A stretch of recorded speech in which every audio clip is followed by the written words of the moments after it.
लगता है Trump Putin से आर पार की जंग करने जा रहे हैं। ट्रंप ने ऐलान कर दिया है कि यूरोप के टॉप नेता अमेरिका पहुंच चुके हैं और अगले 48 घंटे के अंदर रूस पर बहुत बड़ा फैसला ले लिया जाएगा। इधर ज़ेलेंस्की ने रूस के हमलों के बाद ऐलान कर दिया है कि अब किसी भी कीमत पर पुतिन के साथ मीटिंग नहीं करूंगा, अब युद्ध से ही हार जीत का फैसला होगा। युद्ध पर अड़ गया यूक्रेन, रूस ने उड़ाए छितरे। 24 घंटे में 823 हवाई हमले, यूक्रेन अमेरिका यूक्रेन में फेल। यूक्रेन का सर्वनाश, अमेरिका भागा यूरोप। रूस का पलटवार, यूक्रेन के 143 ठिकाने तबाह। 1292 दिनों की रूस यूक्रेन जंग अब खुलकर शहरों में शुरू हो चुकी है। जब से यूक्रेनी सेना ने रूस के तेल डिपो और पाइपलाइन को धमाके से उड़ाया है, उसके बाद से पुतिन ने यूक्रेन के बड़े शहरों के वीवीआईपी इलाकों पर हमले शुरू करवा दिए हैं। सबसे ताज़ा खबर यह है कि यूक्रेन की राजधानी समेत 1 दर्जन यूक्रेनी शहरों पर रूस ने 823 से ज्यादा हवाई हमले किए हैं। इधर ज़ेलेंस्की भी रूसी हमलों से बुरी तरह से बौखलाए हैं। ज़ेलेंस्की ने तो यहां तक ऐलान कर दिया है कि अब वो किसी भी कीमत पर रूस के राष्ट्रपति पुतिन से मीटिंग नहीं करेंगे।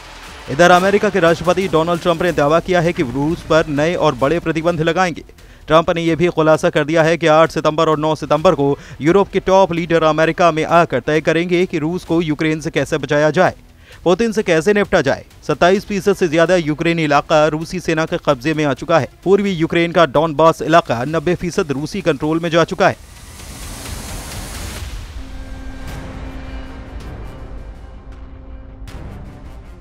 लेकिन उसके बावजूद रूस के हमले कम होने के बजाय तेज होते जा रहे हैं।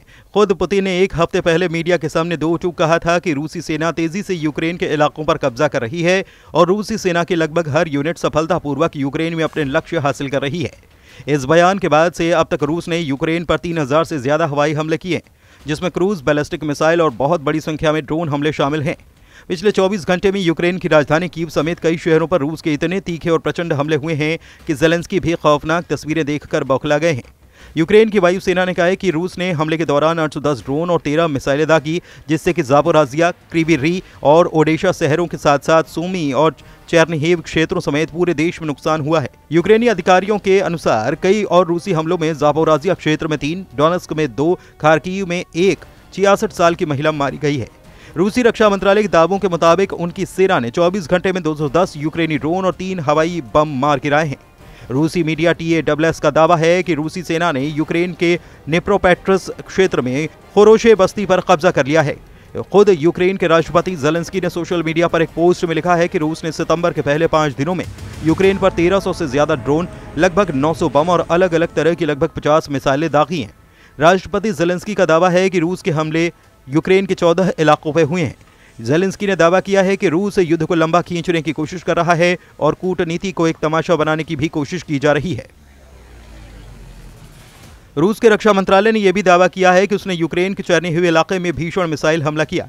रूसी सेना का दावा है कि उसने इस्कंदर मिसाइल हमले से यूक्रेनी सेना को भीषण नुकसान पहुंचाया है।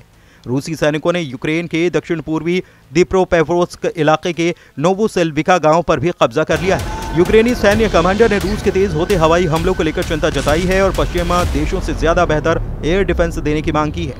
रूस के खूनी हमलों से क्या अब यूक्रेन को यूरोप के 26 देश बचा पाएंगे? ये बहुत बड़ा सवाल है, क्योंकि राष्ट्रपति ज़ेलेंस्की ने दो टूक कहा है कि अब पुतिन के साथ मीटिंग का कोई मतलब नहीं बनता। एक अमेरिकी मीडिया चैनल से बातचीत में यूक्रेनी राष्ट्रपति वोलोदिमीर ज़ेलेंस्की ने कहा कि मैं एक आतंकी की राजधानी मॉस्को नहीं जा सकता, क्योंकि यूक्रेन पर हर दिन हमले हो रहे हैं। पुतिन कीव आ सकते हैं। हम आपको बता दें कि अलास्का बैठक के बाद से अमेरिकी राष्ट्रपति डोनाल्ड ट्रंप पुतिन और ज़ेलेंस्की के बीच आमने सामने बैठक कराने की कोशिश कर रहे हैं। हाल में पुतिन ने कहा था कि वो ज़ेलेंस्की से मिलने के लिए तैयार हैं, लेकिन ये बैठक मॉस्को में होनी चाहिए। इधर रूसी सरकार के प्रवक्ता दिमित्री पेस्कोव ने स्पष्ट किया है कि ज़ेलेंस्की को रूसी राजधानी मॉस्को में आत्मसमर्पण करने के लिए नहीं, बल्कि बातचीत करने के लिए आमंत्रित किया गया है। रूस के हमले और ज़ेलेंस्की की नाराजगी के बीच अमेरिकी राष्ट्रपति डोनाल्ड ट्रंप ने भी संकेत दिए हैं कि अमेरिका रूस पर नए प्रतिबंध लगाने जा रहा है। व्हाइट हाउस में जब उनसे पूछा गया कि क्या सीधे व्लादिमीर पुतिन को वे निशाना बनाएंगे, तो उन्होंने कहा कि हाँ, मैं तैयार हूँ। ट्रंप पहले भी रूस और उसके तेल खरीदारों पर कड़े प्रतिबंध लगाने की चेतावनी दे चुके हैं। अब माना जा रहा है कि प्रतिबंधों के दूसरे चरण में ऊर्जा और वित्तीय क्षेत्रों को टारगेट किया जा सकता है। रूस का यह हमला न सिर्फ यूक्रेन बल्कि पूरी दुनिया के लिए चिंता का विषय है। यूरोपीय संघ और नाटो देशों ने रूसी हमले की निंदा की है। कई देशों का कहना है कि रूस की बढ़ती आक्रामकता अंतर्राष्ट्रीय शांति के लिए खतरा है। इधर खबर है कि यूरोपीय देशों के प्रमुख राष्ट्रपति ट्रंप के साथ मीटिंग के लिए अमेरिका पहुंचने लगे हैं। ट्रंप ने खुद मीडिया को बताया है कि यूरोप के कई राष्ट्र प्रमुख अमेरिका पहुंचने लगे हैं, लेकिन उन्होंने किसी भी यूरोपीय देश के प्रमुख का नाम नहीं बताया। इधर नेटो के 32 देश भी अब रूस के खिलाफ बड़े युद्ध को लेकर हिम्मत जुटाते साफ नजर आ रहे हैं। इस वक्त फ्रांस, ब्रिटेन और जर्मनी ने रूस के खिलाफ खुलकर मोर्चा खोल दिया है। यूक्रेन के बहाने ये यूरोपीय देश किसी जंग को शुरुआत करने की वकालत कर रहे हैं, जिसे देखकर हैरानी होती है कि क्या वाकई में यूरोप रूस के खिलाफ सीधी जंग कर सकता है। जरा जर्मनी के ऑपरेशन डॉयचलैंड को जान लीजिए, जिसे रूस के खिलाफ युद्ध की शुरुआत माना भी जा रहा है।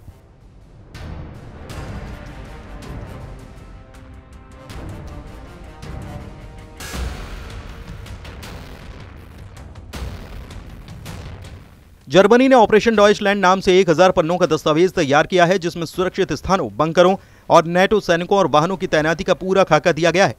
इसके अलावा परमाणु युद्ध की भी तैयारी की जा रही है, जिसमें यूरोपीय देश परमाणु हमले की स्थिति में जान बचाने के तरीकों पर काम कर रहे हैं।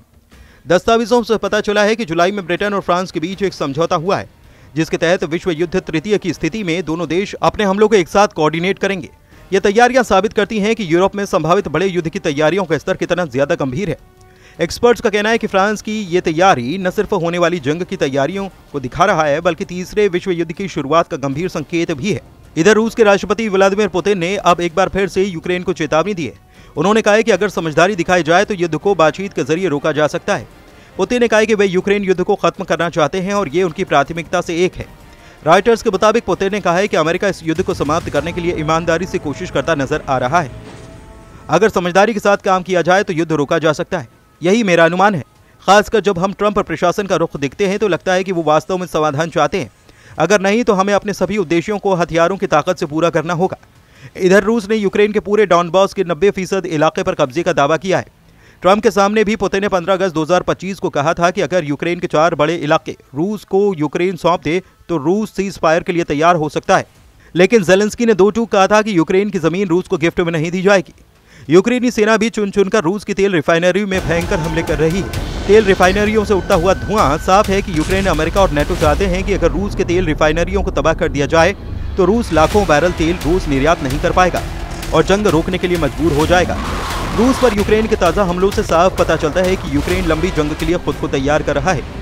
लेकिन इधर रूस ने भी पूर्वी यूक्रेन के साथ साथ पश्चिमी यूक्रेन पर बेहद आक्रामक हमले किए हैं, जिसकी वजह से यूक्रेन से लेकर यूरोप तक खौफ फैल चुका है।